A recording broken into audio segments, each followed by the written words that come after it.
नमस्कार, मैं हूं प्रदीप कुमार और आप देख रहे हैं अपना रोहतास। इस वक्त हम लोग जमुआ नवाडी के घटवार बाबा का मंदिर परिसर है, वहां पे है और यहाँ पे वन विभाग के डीएफओ साहब, रेंजर साहब, ये सारे लोग आए हैं। जो स्थानीय ग्रामीण है जो डीला में कई दिनों से प्रताड़ित हो रहे हैं हाथी के आक्रांत से, उसको विचार मंथन और हाथी को किस तरह से भगाया जाए इस पे विचार किया जा रहा है। चलिए हम पूरी बात को सुनाते हैं, किस तरह से ग्रामीण जो है वो सवाल कर रहे हैं और डीएफओ साहब उसके जवाब भी दे रहे हैं। साथ में हम डीएफओ से भी बात करने का प्रयास करेंगे कि आखिर इसके हटाने की दिशा में किस तरह का पहल की जा रही है। से आदमी गाय भैंस छूटा छोड़ दे रहा है, तो हाथी तो तोड़ ही रहा है और फेंसिंग टूट जाने की वजह से गाय भैंस का भी दिक्कत हो जा रहा है। और गेहूं पक जाएगा, आग लगाएंगे, गेहूं एक बार पकड़ लिया तो पूरा ढीला खत्म हो जाएगा सर। तो आग लगाने वाला जो सिस्टम है अब थोड़ा रोकना पड़ेगा, दूसरे तरीका से हमको उनको ड्राइव करना होगा। दूसरा नहीं है, थोड़ा क्लियर स्पेस वहाँ पे थोड़ा क्लियर कर लीजिए। क्लियर मतलब थोड़ा वहाँ पे घास उसे अगर उसी जगह से दूसरा जगह को आग अगर नहीं जा पाएगा ना, उसी जगह में आग लगाइए। बाकी जगह में सुनिए, वो लाल मिर्ची और गोबर का एक गोल बना करके उसको जला सकता है, उसमें आग नहीं पकड़ेगा। ये सबसे बेस्ट मेथड है। सही बात है, लेकिन अभी का माहौल क्या है, अभी गर्म मौसम है तो आग को बहुत तेज हो जाता है और हवा हवा तेज हो जाता है तो आग तो संभव की तेज बनाई है और हवा होने से आग कब किधर मूव हो जाएगा और तेज हो जाएगा कुछ कह नहीं सकते हैं। नहीं, इसमें केवल स्मोक आ जाएगा। हम लाल मिर्च गोबर बोल रहा हूँ ना, इसमें केवल स्मोक आ जाएगा। तो ठीक है, वो तो कर लेंगे, जहाँ पे खुला मैदान है वहाँ करेंगे, लेकिन मुझ में आग लगाना तो वो बहुत भयानक हो जा रहा है। गेहूं में सर आग पकड़ लिया तो बहुत मुश्किल हो जाएगा सर। ये छोटा जानवर के लिए बहुत आसान से कर सकता है, एक है। हाथी के लिए वो करने के लिए उतना वो क्या बोलते हैं वो सक्सेस नहीं है। दूसरा बात है, अगर प्लेन लैंड में अगर ऐसा तरफ लैंड में अगर आ गया है, उसको हम लोग ट्रांक्विलाइज करने के लिए एक संभव है। आप देख सकता है ये पूरा तरफ बालू है, यहाँ गाड़ी पहुंचने के लिए बहुत दिक्कत है। ठीक है, हाँ, ये सेकंड ऑप्शन है। ठीक है, अभी इस ऑप्शन में हम लोग नहीं जा सकता है क्योंकि इससे बेटर ऑप्शन है ड्राइव करने वाला ऑप्शन। हेलो, अगर ट्रांसलेशन के बाद कुछ हाथी पागल हो जाएगा, अगर पागल होगा तो फिर अंदर आ सकता है। यही रुकने के लिए हम लोग ड्राइविंग ऑप्शन में लगा हुआ है। ड्राइविंग ऑप्शन थे थोड़ा आप लोग को भी थोड़ा बेटर ऑप्शन है।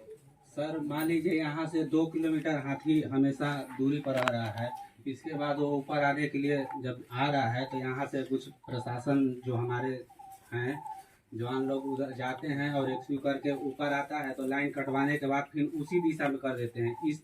इसलिए और नुकसान होता है। जो सीधा जा रहा है, मान लीजिए मतलब परती जमीन पर आ जाए धरातल पर सोन ढीला छोड़ के, तो वहाँ से भी रेस्क्यू किया जा सकता है। नहीं, अगर वहाँ पे करके हम लोग चलिए, जो सबसे इजी मैं बोल रहा हूँ, नदी तरफ पार करके वहाँ छोड़ना पड़ेगा। बस यही हम लोग कर रहा हूँ। हम लोग उसमें मान लीजिए बेहोश कर दिए, उसके बाद उसको उठा के लादना मुश्किल है क्योंकि छोटा जानवर तो है नहीं कि कंधा पे 10 आदमी उठा लेगा। उसको 10 चकिया 12 चकिया या 16 चकिया ट्रक पर लोड किया जाए। सर 24 घंटा में हाथी यहाँ जरूर एक बार इधर आ रहा है।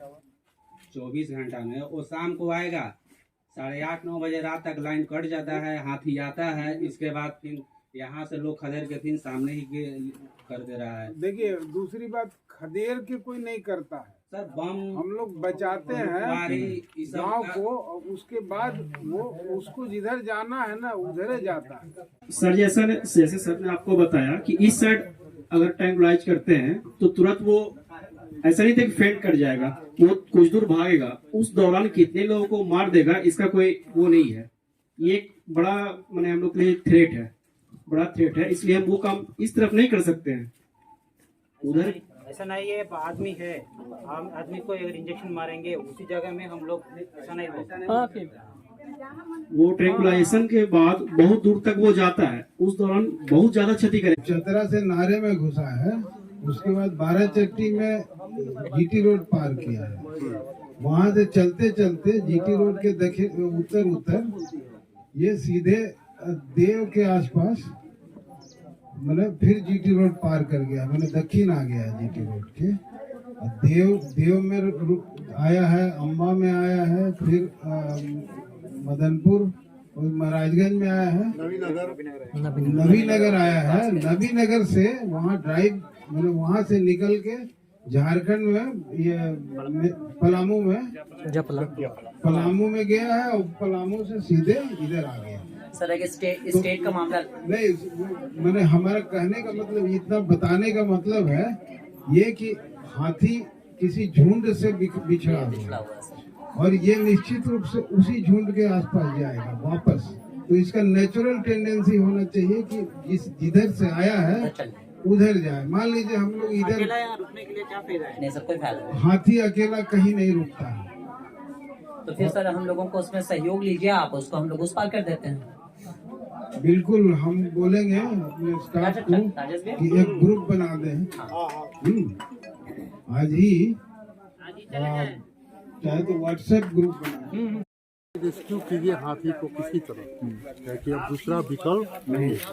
तो अपना भी वो विभागीय मजबूरी बताया कि ऐसा ऐसा बात है, इंजेक्ट करेंगे तो बहुत ज़्यादा वो आक्रोशित हो जाएगा, फिर बहुत ज़्यादा बर्बाद करेगा।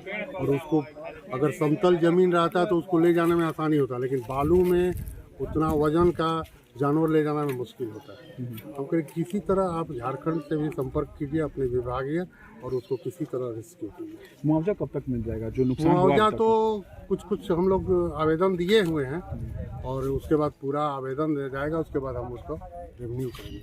आपके ग्रामीण से बात हो रहा था, वो बोल रहे थे कि सर आवेदन इतना उलझ जाएगा कि हम लोग गरीब आदमी कहाँ दौड़ेंगे वन विभाग के चक्कर में।